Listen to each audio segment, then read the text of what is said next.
தமிழ்நாடு அரசியல்ல திரு செந்தில் பாலாஜி அவர்கள் மீது திரு மு க ஸ்டாலின் அவர்களுக்கு பெரிய நம்பிக்கை இருக்கிறது.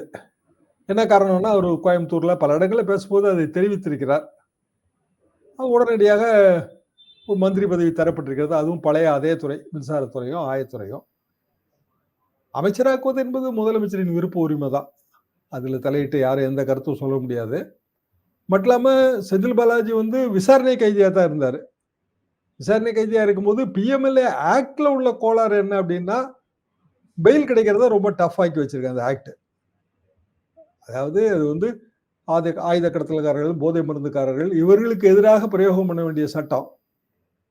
அரசியல்வாதிகளுக்கு எதிராக பிரயோகம் பண்ணப்படும் போது பெயிலே வர முடியாதபடி அவங்க மாட்டிக்கிறாங்க. சொல்லப்போனால் அரசியல்வாதிகளுக்கு எதிராக வழக்குகளை விசாரிப்பதற்கு பல்வேறு சட்டங்கள் இருக்கு. பிஎம்எல்ஏ வந்து அவசியம் இல்ல.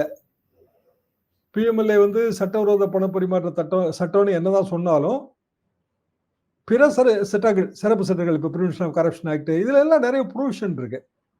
ஆனா சமீப காலமாக மோடி அரசு வந்த பிறகு அது அரசியல்வாதிகளை பழிவாங்குவதற்கு, மாநிலங்கள்ல கூட்டணிகளை உருவாக்க, கூட்டணிகளை உடைக்க, இதுக்கெல்லாம் அது பயன்படுத்தப்படுதுங்கிறதா குற்றச்சாட்டு.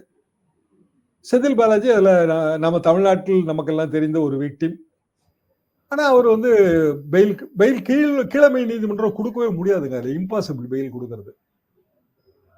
அப்போ சுப்ரீம் கோர்ட்டும் பலருக்கும் பெயில் கொடுத்த பிறகு செந்தில் பாலாஜி வழக்கு வருது. எனவே பழைய ஆணைகளின் அடிப்படையில் செந்தில் பாலாஜிக்கு பெயில் தரப்பட்டது. பிணை.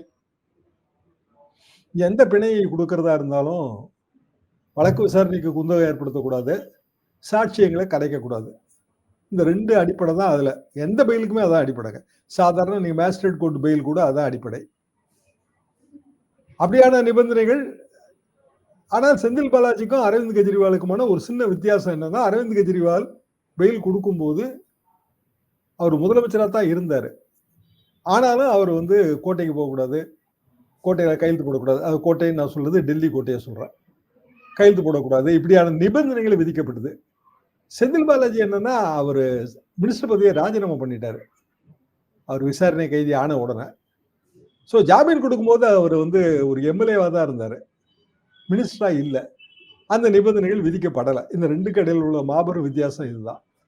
செந்தில் பாலாஜி மந்திரியாக தொடர்வதற்கோ இல்லைன்னா வந்து அந்த பதவிக்குரிய கோப்புகளில் கையெழுத்து போடுவதற்கோ அவருக்கு தடை இல்லை. அதுதான் பெயில் கொடுத்தப்ப இருந்த நிலைமை. மினிஸ்டர் ஆயிட்டாரு. மீண்டும் வந்து உச்ச நீதிமன்றத்துக்கு இந்த பெயில் பெட்டிஷன் அவர் வந்து பெயிலை கேன்சல் பண்ணுங்கிற மாதிரியான ஒரு பெட்டிஷன் போடப்படுகிறது. அது குறித்த விசாரணை தான் நடக்க இன்னும் முடிவு வரல.